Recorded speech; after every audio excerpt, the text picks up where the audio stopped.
I remember the moment that the Dobbs leak happened, the decision was leaked, and it was a moment of sheer panic, and that fired people up. It fired me up, to continue our work.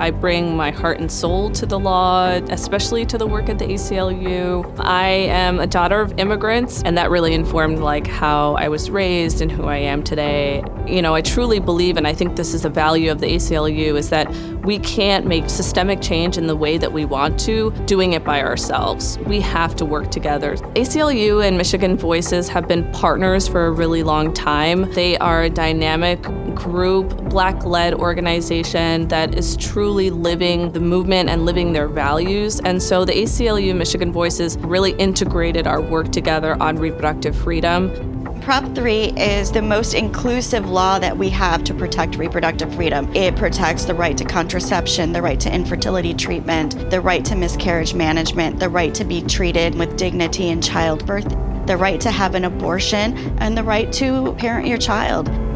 I was one of the authors of the constitutional amendment, but we really made an intentional effort to make the writing process collaborative. So once we moved forward with that ballot proposal, it was on. I don't think that we ever had anything on the ballot before as meaningful and as consequential as Proposal 3. This is not something that happens every day. It's very hard to change a constitution.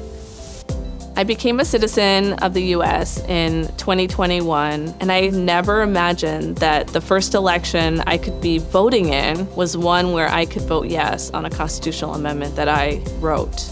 When the numbers came in, it was just a huge sigh of relief. When we won, it was wonderful. Honestly, I cried. This is not about politics. This is about lives and people and the right to make decisions about their own bodies. Michigan is a safe haven now for reproductive rights and reproductive freedom. I am excited about what's coming next for Michigan. I have 4 daughters, and they have their reproductive rights protected.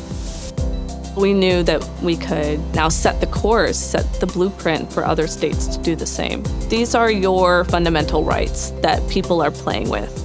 And so you need to get involved, because if you don't, then someone else is going to decide whether or not you get to choose what happens to your own body.